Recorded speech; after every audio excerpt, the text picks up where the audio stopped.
Assalamualaikum warahmatullahi wabarakatuh.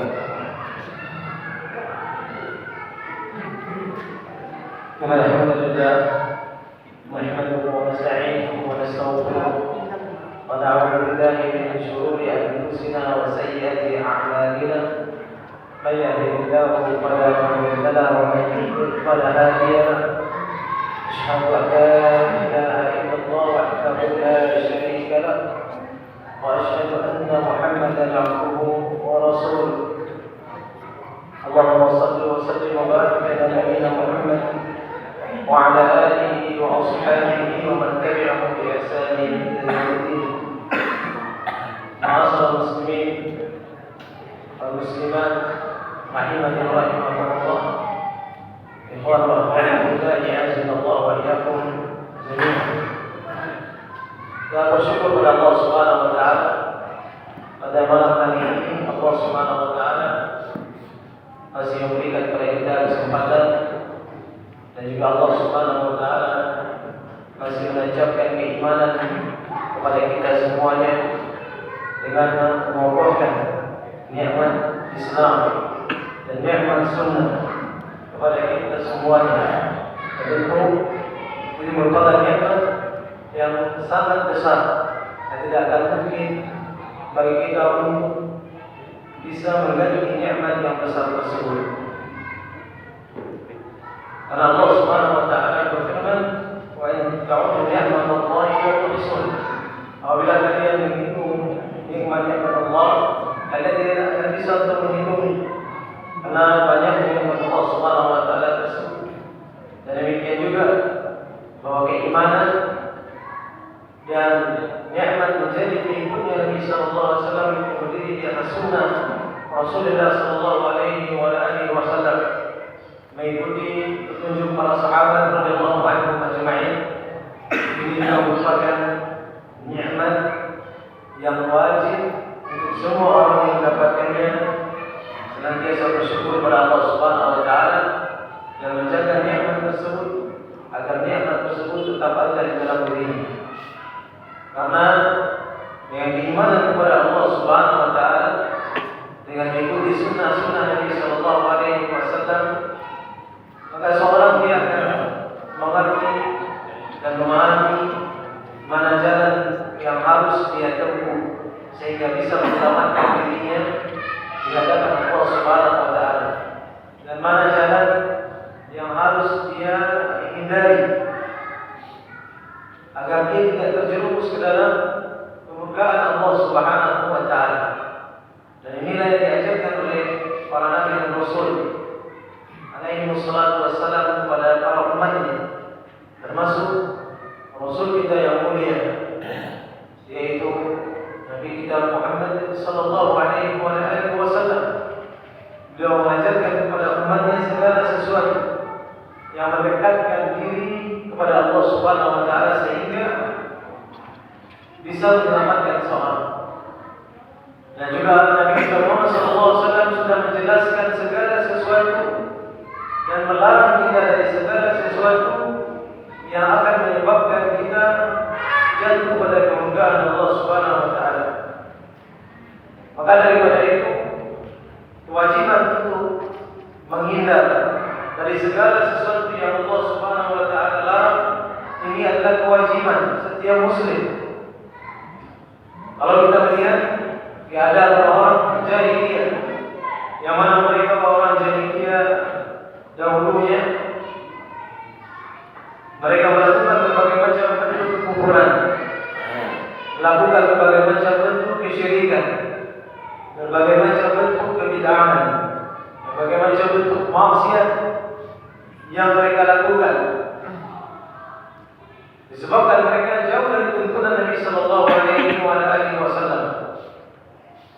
Datang kepada mereka Rasul sallallahu alaihi wasallam, kemudian mereka mendustakannya, bahkan kufur kepada apa yang dibawa oleh Nabi sallallahu alaihi wasallam, membencinya, meninggalkannya, bahkan menuduh Nabi sallallahu alaihi wasallam dengan tuduhan-tuduhan yang sangat tidak pantas untuk disematkan kepada Nabi kita Muhammad SAW dengan tuduhan sebagai seorang penyair, tuduhan sebagai seorang kahin, sebagai dukun, tuduhan sebagai orang gila. Maka tuduhan-tuduhan yang sesungguhnya melecehkan Nabi SAW. Dan ini dilakukan oleh orang kafir jahiliyah dahulunya kepada Nabi Muhammad SAW. Dan sekarang datang orang-orang yang menyematkan tuduhan-tuduhan tersebut, baik dari kalangan orang-orang kafir. Mereka menyematkan tuduhan kepada Nabi SAW dengan tuduhan yang tidak pantas untuk Nabi SAW. Dan bahkan yang lebih meninggikannya lagi, tuduhan-tuduhan yang disematkan kepada orang yang membawa bendera sunnah Nabi SAW, yang itu dituduhkan oleh kaum muslimin sendiri kepada saudaranya. Nah, ini musibah yang lebih besar.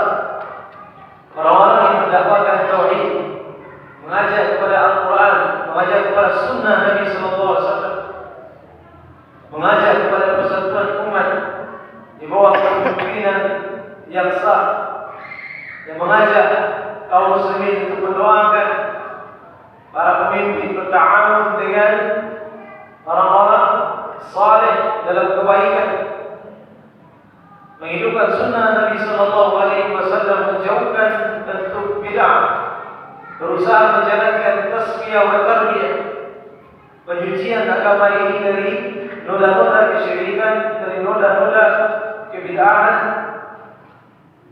dari noda-noda kekufuran, kemudian berusaha mentarbiyah umat ini, mendidik umat ini dengan ilmu, menyebarkan ilmu yang bermanfaat sesuai dengan Al-Quran dan sunnah Nabi SAW yang dipahami dengan pemahaman generasi terbaik para sahabat radhiyallahu anhum ajma'in. Maka semua mereka disematkan tuduhan-tuduhan yang tidak pantas, disebut Wahabi, disebut Mujassimah, disebut Khawarij, atau dituduh dengan orang yang radikal, dan dengan tuduhan-tuduhan yang sangat tidak pantas dituduhkan kepada sunnah Nabi SAW. Lihat sekarang bagaimana tuduhan orang-orang tersebut kepada orang-orang yang mengikuti sunnah Nabi SAW. Misalnya, yang mengikuti sunnah lahirnya Nabi SAW, melihara jenggot, memakai kain di atas mata kaki, salat, rajin ke masjid, mengaji Al-Quran dan sunnah Nabi SAW. Lalu mereka katakan ini adalah bentuk dari radikal atau pemahaman ekstrim dalam beragama. Ini tuduhan yang tidak seharusnya dituduhkan oleh saudaranya seorang muslim kepada muslim yang lainnya. Karena Nabi kita mengajarkan bahwa seorang mukmin dia wajib untuk tabayyun dan tasabbur. Seorang mukmin wajib bagi dia untuk menampakkan atau memperjelas buktinya, dan juga cross check dalam setiap apa yang dia terima. Dan sekarang kita mendapatkan tuduhan-tuduhan dari orang-orang yang mereka jauh dari Al-Quran, dari sunnah Nabi SAW, dengan tuduhan-tuduhan yang juga diberikan kepada para ulama zaman dahulu. Ketika Ahlus Sunnah wal Jamaah menetapkan bahwa Allah Subhanahu wa taala memiliki sifat, dan meyakini bahwa Allah Subhanahu wa taala memiliki sifat zatiyah dan juga sifat fi'liyah. Sebagaimana nas-nas dalam Al-Quran Al-Karim, Allah Subhanahu wa taala memiliki tangan. Allah yang sampaikan di dalam Al-Quran. Allah memiliki mata. Allah yang sampaikan dalam Al-Quran. Dalam hadis Nabi sallallahu alaihi wasallam memiliki qadar. Nabi sallallahu alaihi wasallam yang menyampaikan dengan hadis yang sahih. Dan itu kita meyakini tanpa kita menta'wil, tanpa kita mentahrif, tanpa kita mempertanyakan bagaimana bentuknya, dan tanpa kita yaitu mendustakan atau menghilangkan, menta'til, menghilangkan sifat dari Allah Subhanahu wa taala. Kita meyakini sebagaimana apa yang disampaikan oleh Allah Subhanahu wa taala dan Rasulullah sallallahu alaihi wasallam.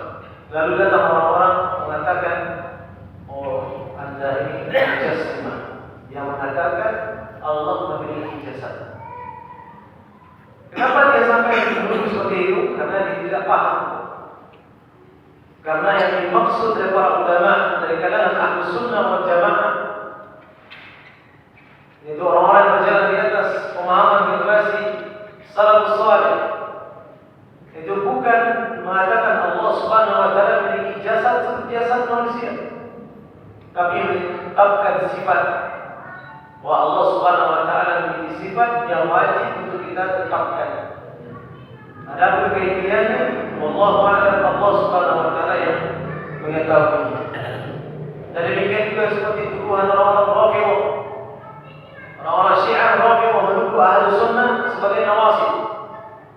Mereka mengatakan kita tidak cinta kepada Ahlul Bait, tidak menghormati Ahlul Bait. Kemudian juga mengatakan bahwa kita adalah orang-orang yang melecehkan Ahlul Bait. Kita mereka, padahal tidak ada satupun kitab para ulama Ahlus Sunnah wal Jamaah yang berjalan di atas manhaj salafus salih, para tabi'in, atba'ut tabi'in, para ulama-ulama mazhab. Tidak ada kosong dalam kitab-kitab akidah mereka pembicaraan tentang min i'tiqadi ahli sunnah wal jamaah, yakni ihtiram ahli bait Nabi sallallahu alaihi wasallam. Yakni mereka memuliakan ahli bait Nabi sallallahu alaihi wasallam. Tapi orang-orang Rafidhah mereka menuduh bahwa orang yang mengikuti sunnah Nabi sallallahu alaihi wasallam mereka adalah orang yang membenci Ahlul Bait, ya, membenci keturunan Nabi sallallahu alaihi wasallam. Kenapa? Karena kita tidak menghormati mereka. Karena mereka Rafidhah berada di atas kesesatan. Mereka mengkafirkan para sahabat Nabi sallallahu alaihi wasallam. Mereka menuduh istrinya Nabi sallallahu alaihi wasallam, Aisyah radhiyallahu anha, dan sebagai pezina. Mereka mengatakan Ali bin Abi Thalib adalah Tuhan. Bagaimana mungkin akan kita terima akidah seperti ini? Mereka merayakan perayaan-perayaan yang tidak pernah diajarkan oleh Nabi sallallahu alaihi wasallam. Mengadakan perayaan-perayaan Aidil Qadir, lahirnya Ali bin Abi Thalib, dan yang lainnya. Merayakan perayaan-perayaan yang tidak pernah satupun nas dari Al-Quran maupun Sunnah Nabi sallallahu ataupun aqwalul a'immatul madzhab, perkataan-perkataan imam mazhab dalam kitab mereka, tidak ada satupun bicara tentang perayaan-perayaan tersebut. Lalu mereka munculkan perayaan-perayaan tersebut. Kemudian mereka mulai merayakan ini Muharram ini, merayakan malam surah mereka, dengan perkalian sudah ini banyak yang mereka cabik-cabik diri mereka, badan mereka ini pedang dengan pisau. Apakah ini agama Allah? Apakah ini agama Rasulullah? Ini yang diajarkan oleh Ali bin Abi Thalib, ini yang diajarkan oleh Hasan dan Husain? Tak masuk akal sama sekali. Radhiyallahu anhum, mereka tak pernah mengajarkan hal seperti ini, dan tidak pernah mengajarkan sedikit pun ratapan. Dan juga Nabi sallallahu alaihi wasallam tidak pernah mengajarkan itu kepada umat. Maka oleh sebab itu, orang-orang Rafidhah mereka ini orang yang mewarisi, yaitu apa yang dilakukan oleh orang jahiliyah dahulunya di zaman, yaitu ketika Nabi sallallahu alaihi wasallam mendakwahkan agama ini di tengah-tengah kaum kafir Quraisy ketika itu, dan juga berlanjut kepada zaman yang orang-orang yang hidup setelah mereka. Dan itu permasalahan-permasalahan jahiliyah yang dilakukan oleh mereka. Dan juga diantaranya sebagian Syekh Muhammad At-Tamimi rahimahullah taala beliau mengatakan di antara perbuatan orang jahil yaitu al-i'tidharu an kufrihim bi anna Allah qaddarahu alaihim. Yani mereka i'tidhar, maksudnya mereka mengambil uzur tentang kekafiran mereka itu dengan cara mengatakan bahwa Allah yang mentakdirkan mereka kafir dengan takdir Allah. Jadi mereka ketika melakukan kekufuran, melakukan maksiat, melakukan berbagai macam bentuk kesalahan, lalu mereka disebutkan ini Allah yang takdirkan saya seperti ini. Kayak disebutkan bahwa Allah Subhanahu wa taala yaitu mereka katakan bahwa Allah Subhanahu wa taala yang membiarkan mereka dalam kekufuran. Bahwa Allah Jalla wa ala ma taraka lahum hujjah. Bahkan Allah Subhanahu wa taala tidaklah meninggalkan bagi mereka satu pun hujjah, bal innahu aqahum al-ikhtiyar. Bahkan Allah Subhanahu wa taala memberikan kepada manusia itu pilihan. Jadi bukan kita majbur, kita bukan orang yang berakidah Jabariyah. Kalau orang-orang akidahnya Jabariyah, mereka mengatakan segala sesuatu itu berdasarkan takdir Allah. Kenapa kalian mati? Ya Allah takdirkan saya mati. Kenapa kamu berzina? Allah takdirkan saya zina. Semuanya disandarkan kepada takdir Allah Subhanahu wa taala. Padahal Allah Subhanahu wa taala memberikan kepada manusia tersebut ada ikhtiar kepada manusia yang normal, dia untuk bisa memilih jalan. Fa'alhamaha fujuraha wa taqwaha. Allah Subhanahu wa taala ilhamkan kepada jiwa tersebut ini jalan kefujuran dan ini jalan ketakwaan. Tinggal kita diberikan oleh Allah Subhanahu wa taala akal dan fitrah untuk bisa memilih mana yang akan kita pilih. Kalau manusia normal, dia pilih ini jalan ketakwaan, ini jalan yang baik. Akan tapi apabila manusia itu rusak fitrahnya, maka dia pilih jalan kefajiran tersebut, jalan kekufuran. Maka oleh sebab itu, Allah Subhanahu wa taala memberikan kepada mereka kehendak, wa bayyana lahum tariqal khair. Allah sudah jelaskan juga jalan-jalan kebaikan kepada mereka. Dan juga Allah sudah jelaskan bagi mereka jalan-jalan keburukan. Allah Subhanahu wa taala memberikan kepada mereka kemampuan yang mana mereka bisa melakukan sesuatu atau berbuat bukan atas paksaan siapapun. Ini manusia. Allah berikan itu. Kita bisa melakukan segala sesuatu sesuai dengan pilihan kita, sesuai dengan kehendak kita. Allah Subhanahu wa taala sudah berikan itu kepada manusia. Dan Allah Subhanahu wa taala ketika ada orang memilih kekufuran, apakah Allah ridha kepada kekufuran tersebut? Tidak. Allah tidak ridha kepada kekufuran tersebut. Allah Subhanahu wa taala berfirman, "Wa la yarda li ibadihi al-kufra." Allah tidak ridha kepada hamba-Nya satu pun bentuk kekufuran. Walaupun seorang yang kafir atas dasar yang ditakdir Allah Subhanahu wa taala, akan tetapi Allah tidak pernah ridha dengan kekufuran. Jadi Allah Subhanahu wa taala tidak pernah ridha dengan kekufuran. Wa in kana qaddarahu wa syaa fa laysa min lazim qadr ridha. Kalau sekiranya seorang dia melakukan kekufuran, kalau sekiranya seorang dia melakukan maksiat, maka bukanlah yaitu dari bentuk takdir dia ridha dengan kekufuran tersebut. Wallahu yuqaddirul kufra wa huwa yubghidu.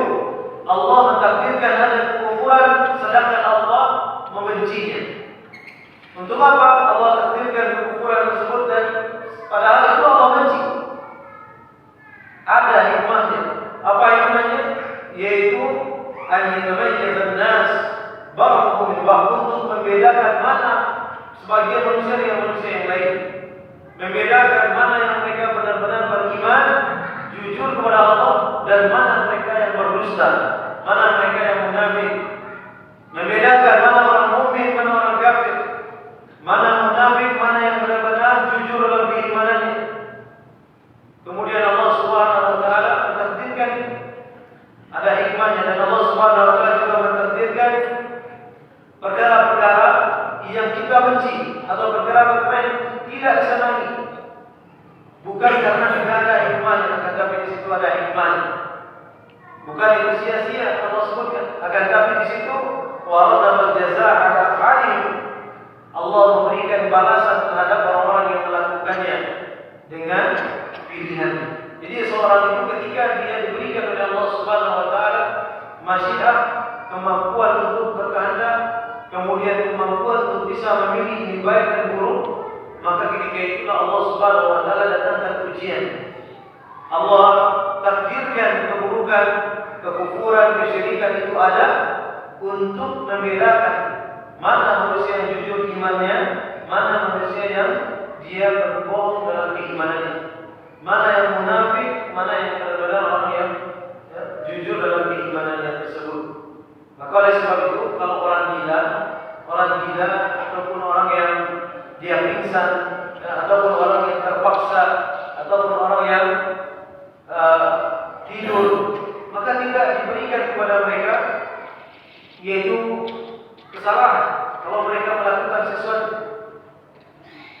Artinya mereka tidak memiliki pilihan. Dia orang gila. Orang gila, mereka ketika benar-benar gila akalnya, maka mereka tidak terbebani lagi dengan hukum syariat. Karena dia tidak bisa memilih. Karena akalnya tidak ada. Orang pingsan misalnya, atau orang yang mungkin dipaksa melakukan sesuatu, dia tidak punya pilihan sama sekali. Maka ketika itu tidak ada baginya balasan dari Allah Subhanahu wa taala atas apa yang dia lakukan. Baik dia melakukan keburukan ataupun sesuatu yang dianggap baik. Maka oleh sebab itu disebutkan oleh beliau, wa laysa 'indahu al-'amal mahma fa'ala la yu'akhir. Karena akalnya tidak ada. Maka kalau dia melakukan sesuatu, maka dia tidak diazab. Kalau dia melakukan kesalahan, maka barang siapa yang Allah berikan akal dan pikiran, dan dia bukan orang yang terpaksa atas melakukan sesuatu tersebut, maka dia diberikan dosa karena dia melakukan sesuatu karena pilihannya. Contoh orang yang dia normal, dia memiliki akal, dia bisa melakukan hal yang baik dan yang buruk. Seperti orang yang dia berzina, dia tahu bahwa zina adalah dosa, kemudian dia lakukan zina tersebut, maka dia diazab atau dia diberikan dosa oleh Allah Subhanahu wa taala karena dia tahu bahwa zina itu adalah sesuatu yang fahisyah, dosa yang Allah larang. Memang terjadi sesuatu itu atas takdir Allah, tapi dia memiliki kemampuan untuk memilih, untuk meninggalkan atau dia melakukan. Jika dia lakukan, maka dia dihukumi dosa. Dia berdosa. Seperti orang yang meninggalkan sholat dengan sengaja. Dia tahu bahwa meninggalkan sholat dosa, lalu dia dengan sengaja dia meninggalkan sholat, maka dia dihukumi berdosa karena meninggalkan sholat tersebut. Berbeda dengan orang yang tidur misalnya, atau orang yang pingsan, tidak ada akalnya, kemudian dia tinggal dari dia atau terluput darinya sholat, maka dia tidak dihukum. Kenapa? Karena dia tidak memiliki akal ketika itu. Maka oleh sebab itu, di dalam memahami takdir Allah Subhanahu wa taala, maka kita tidak bisa menyandarkan segala sesuatu yang terjadi itu hanya karena takdir saja. Tapi di situ ada usaha manusia, ada kehendak manusia juga, dan kehendak manusia itu dibawa kehendak Allah Subhanahu wa taala. Dan orang-orang jahiliyah, mereka mengambil uzur atas kekufuran yang mereka lakukan, berdalilkan atau beralasan dengan diri takdir. Mereka melakukan kesyirikan dengan kata takdir, melakukan kekufuran dengan kata takdir Allah. Mereka melakukan maksiat dengan kata takdir. Semuanya takdir. Maka kaidah mengatakan kita tidak boleh beralasan atau berhujjah dengan takdir dalam maksiat. Dalam maksiat tak boleh kita berhujjah dengan takdir Allah kita. Tak boleh kita berhujjah seperti itu. Kenapa? Karena ini akan membawa kita kepada pemahaman Jabariyah yang menyandarkan segala sesuatunya kepada takdir. Karena kita diberikan akal oleh Allah Subhanahu wa taala dan Allah Subhanahu wa taala memberikan kepada kita pilihan. Maka oleh sebab itu Allah Subhanahu wa taala memberi hujah kepada mereka. Qul falillahi hujjatul balighah. Allah memiliki hujah yang jelas yang sampai kepada mereka. Maksudnya apa? Sudah Allah sampaikan bahwa itu zina itu adalah dosa, minum khamar dosa, judi dosa, zina ataupun makan riba adalah dosa, ya, ghibah adalah dosa, menzalimi orang lain baik hartanya maupun jiwanya adalah dosa. Dan manusia yang berakal memahami itu adalah sesuatu yang buruk. Dan dia pahami bahwa itu adalah sesuatu yang apabila dilakukan dia akan mendapatkan ancaman azab. Dia memiliki pilihan antara melakukan atau tidak.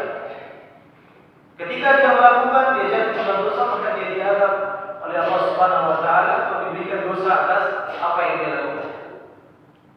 Maka orang yang mereka berdalil dengan takdir saja terhadap maksiat yang mereka lakukan, maka itu tidak dibenarkan, tidak dibolehkan. Ada orang setelah dia mati berkata, "Oh ini Allah takdirkan saya mati." Ada orang setelah berzina, dia kata, "Allah takdirkan saya berzina." Memang Allah yang takdirkan, dia punya pilihan, baik dia tidak atau tidak. Jadi nggak boleh. Kenapa? Karena kalau kita dalam maksiat berdalil dengan takdir, ini akan melemahkan taubat kita kepada Allah Subhanahu wa taala. Kemudian juga akan menjadikan kita orang yang meremehkan dosa. Karena sedikit takdir. Ya. Ada orang bunuh orang yang takdir saya bunuh orang. Dia berdasar dengan takdir. Nah ini pemahaman Jabariyah, ini pemahaman orang-orang jahiliyah dahulunya. Enggak boleh seorang yang memiliki pemahaman seperti ini. Maka oleh sebab itu, ya, kaidah mengatakan fala yajuzu al-ihtijaj bil qadri illa 'ala al-masaib. Enggak boleh kita berhujjah dengan takdir kecuali dalam musibah. Kalau kita mendapatkan musibah, misalnya musibah menimpa kita bala, yang dia sakit, atau kebakaran, ya, ataupun dia mendapatkan perkara musibah-musibah yang berupa bumi ataupun yang lainnya, ya, kematian, kemiskinan, kefakiran, yang lainnya, itu bukan maksiat. Maka boleh kita mengatakan dalam takdir Allah Subhanahu wa taala kepada saya. Ya. Akan tapi dalam maksiat maka enggak boleh seseorang yang berhujjah beralasan dengan takdir. Ya.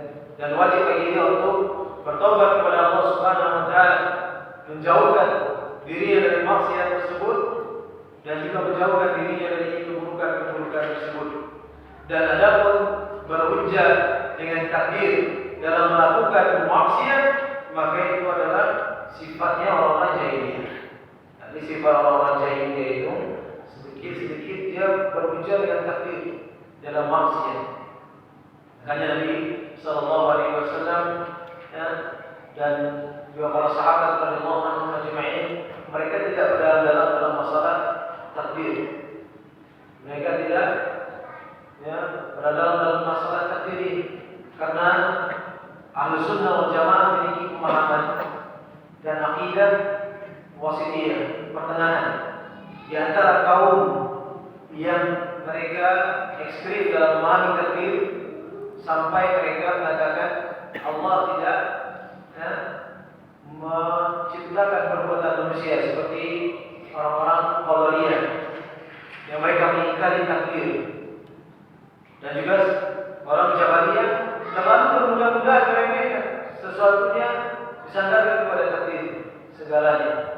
Maka Ahlus Sunnah wal Jamaah berada di tengah. Kita mengimani takdir itu Allah Subhanahu wa taala yang menentukan. Kita berada di bawah takdir Allah Subhanahu wa taala, di bawah kehendak Allah Subhanahu wa taala. Tapi kehendak Allah Subhanahu wa taala itu, ya, berlaku kepada kita yang juga kita memiliki kehendak. Wa ma tasyaa'una illa an yasha' Allah. Kalian tidak akan bisa berkehendak kecuali dengan kehendak Allah Subhanahu wa taala. Allah berikan kepada kita akal, Allah berikan kepada kita pikiran, Allah berikan kepada kita petunjuk-petunjuk Allah utus Nabi, Allah utus Rasul Sallallahu Alaihi Wasallam untuk menjelaskan kepada kita Al-Quran dengan sunnah-sunnah beliau. Ini adalah agar manusia mengikuti apa yang diinginkan oleh Allah Subhanahu Wa Taala, mengikuti apa-apa yang Allah Subhanahu Wa Taala perintahkan kepada mereka, bukan mengikuti sesuatu yang itu merupakan perkara-perkara yang Allah benci. Walaupun Allah mentakdirkan sesuatu yang Allah benci sendiri, Allah takdirkan hanya perbuatan zina, tapi Allah benci zina tersebut. Allah takdirkan ada hukukul walidain, ada orang durhaka kepada orang tua, Allah benci perbuatan itu. Allah takdirkan adanya kesyirikan, tapi Allah benci. Allah takdirkan ada maksiat dan riba dan segala macam itu dosa-dosa besar, tapi itu Allah benci. Allah tidak pernah ridho dengan kekufuran. Tidak pernah Allah ridho dengan kekufuran di sedikit. Tapi kenapa Allah takdirkan untuk menguji manusia itu? Dan di situ Allah Subhanahu Wa Taala dengan adalah dengan keadilan, Allah Subhanahu Wa Taala mengazab orang-orang yang mereka melakukan maksiat, dan Allah Subhanahu Wa Taala berikan pahala bagi orang-orang yang melakukan ketaatan. Dan Allah Maha Adil. Maka tak boleh kita mengatakan kenapa Allah Subhanahu Wa Taala dengan kita seperti ini, saya sudah sholat lima waktu, sholat tahajud, sholat ini, sholat itu, puasa sunnah, hadir majlis ta'lim, tapi ini saya susah. Dia orang kafir, tidak pernah sholat, tidak pernah ngaji, itu melakukan kekufuran tiap hari, tapi dia kaya, hartanya banyak juga. Oh, ini Allah yang adil apa enggak? Akhirnya ada orang pikir seperti itu. Ada orang pikir seperti itu. Apakah Allah ini adil atau tidak? Kalau Allah adil, pasti Allah kasih saya ini keselamatan, berkah dan lain. Maka disitulah kita keimanan kita kepada takdir tadi. Maka ketika kita beriman kepada takdir, Allah berikan saya takdir seperti ini, Allah akan uji saya. Allah berikan takdir mereka seperti itu, orang kafir, dengan berbagai macam kenikmatan dunia yang mereka dapatkan, itu ujian bagi mereka. Di situlah kita diminta akal kita, Allah kita diberikan akal, yang kita diberikan petunjuk, diberikan barometer, alat ukur apa kita berada di atas ketaatan, di atas kebenaran atau tidak. Kalau kita berada di atas kebenaran, akan tapi Allah takdirkan kita mendapatkan berbagai macam musibah dan yang lainnya, maka Allah Subhanahu Wa Taala sedang menguji keimanan kita. Tapi ketika kita berada di kekufuran, orang-orang yang berada di atas kekufuran, kemudian Allah berikan kenyamanan, ketenangan, kekayaan, kebahagiaan, tidak pernah dia merasakan kesusahan sama sekali. Maka ingat, itu adalah istidraj yang Allah Subhanahu Wa Taala berikan kepada dia. Istidraj, kenikmatan yang Allah ulur. Dia mau dunia, Allah kasih dia dunia.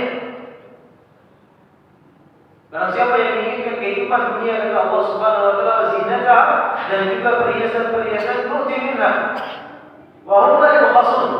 Allah Subhanahu Wa Taala berikan dia, dan dia tak pernah dirugikan oleh Allah sedikit kalau dia ingin dunia saja. Tapi Allah Subhanahu Wa Taala katakan di ayat selanjutnya, mereka itulah orang-orang yang nanti di akhirat tidak ada bagian mereka illa nar, kecuali neraka. Kita tinggal pilih, kita mau susah di dunia masuk surga, atau dia hidup di akhirat, di dunia nyaman, kemudian dia bahagia, terlihat seperti orang yang mendapatkan seluruhnya, tapi di akhirat kita tidak punya bagian sama sekali. Tinggal pilih. Maka disitulah gunanya ilmu kita, kemudian akal kita bisa berpikir dengan baik. Karena akal yang sahih, karena akal yang benar tidak akan pernah bertabrakan dengan nas-nas syar'i, nas-nas atau agama Allah Subhanahu Wa Taala. Jadi jemaah dimuliakan Allah Subhanahu Wa Taala, di sini kita mengingatkan bahwa banyak orang-orang yang terjerumus dalam kesalahan disebabkan mereka tidak memahami bagaimana konsep iman dengan takdir dengan benar, sehingga mereka jatuh kepada perbuatan-perbuatan yang Allah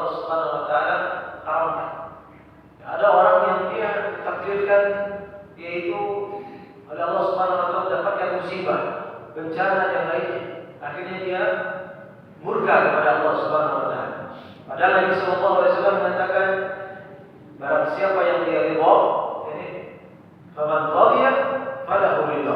Barang siapa yang dia ridha dengan ketentuan Allah Subhanahu Wa Taala, maka Allah pun ridha kepadanya. Akan tapi barang siapa yang mereka murka dengan ketentuan Allah Subhanahu Wa Taala, falahu sukht, maka bagi mereka pun kemurkaan. Oleh sebab itu, ridha dengan takdir Allah Subhanahu Wa Taala ini adalah sebuah kebaikan bagi seorang muslim.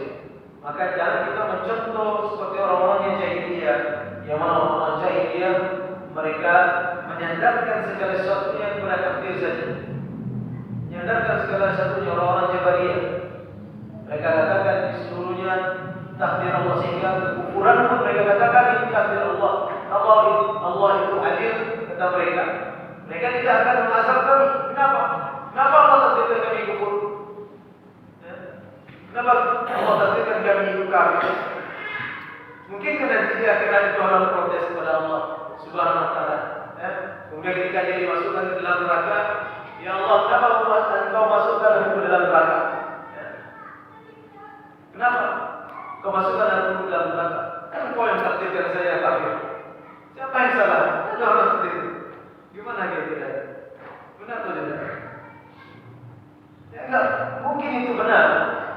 Enggak mungkin itu benar. Karena pernyataan atau was-was seperti ini kadang-kadang tidak dalam diri seorang muslim. Kenapa Allah masukkan ini orang ke dalam neraka? Padahal Allah takdirkan saya kafir. Kalau Allah tidak takdirkan saya kafir, maka kamu mungkin saya masuk neraka. Akhirnya dia menyalahkan Allah Subhanahu Wa Taala. Dan di akhirat tidak berlaku hal seperti itu. Karena segala sesuatu berjalan di atas keadilan Allah Subhanahu Wa Taala. Karena Allah sudah turunkan semuanya. Allah berikan akal kepada manusia agar dia bisa memilah dan memilih. Allah Subhanahu Wa Taala turunkan Alkitab. Pada kita Allah turunkan kitab, ini Al-Quran Karim sebagai undang-undang kita, sebagai petunjuk bagi kita semua. Dan untuk menjelaskan Al-Quran itu Allah turunkan lagi Rasul Sallallahu Alaihi Wasallam yang menjelaskan Al-Quran itu, menafsirkan Al-Quran dalam kehidupannya, di dalam kehidupan Sallallahu Alaihi Wasallam. Lalu apa yang kurang? Allah sudah berikan akal. Allah Subhanahu Wa Taala sudah jelaskan yang kitabnya ini yang baik, ini yang buruk. Kemudian Allah Subhanahu Wa Taala turunkan Rasul mengajak untuk ikut pada kebaikan, menjauh dari keburukan. Apa lagi yang kurang? Lalu ketika ada orang yang memilih jalan kekufuran, siapa yang salah? Allah atau dia yang salah? Sama dengan kita sama murid. Dari kita kasih, murid kita sudah ajarkan murid itu. Misalnya bahasa Arab, sudah kita ajarkan, sudah kita kasih bukunya, sudah ada guru yang menjelaskan, menjelaskan maknanya, contohnya, seperti sudah seluruh. Lalu kita adakan ujian, lalu kita adakan ujian.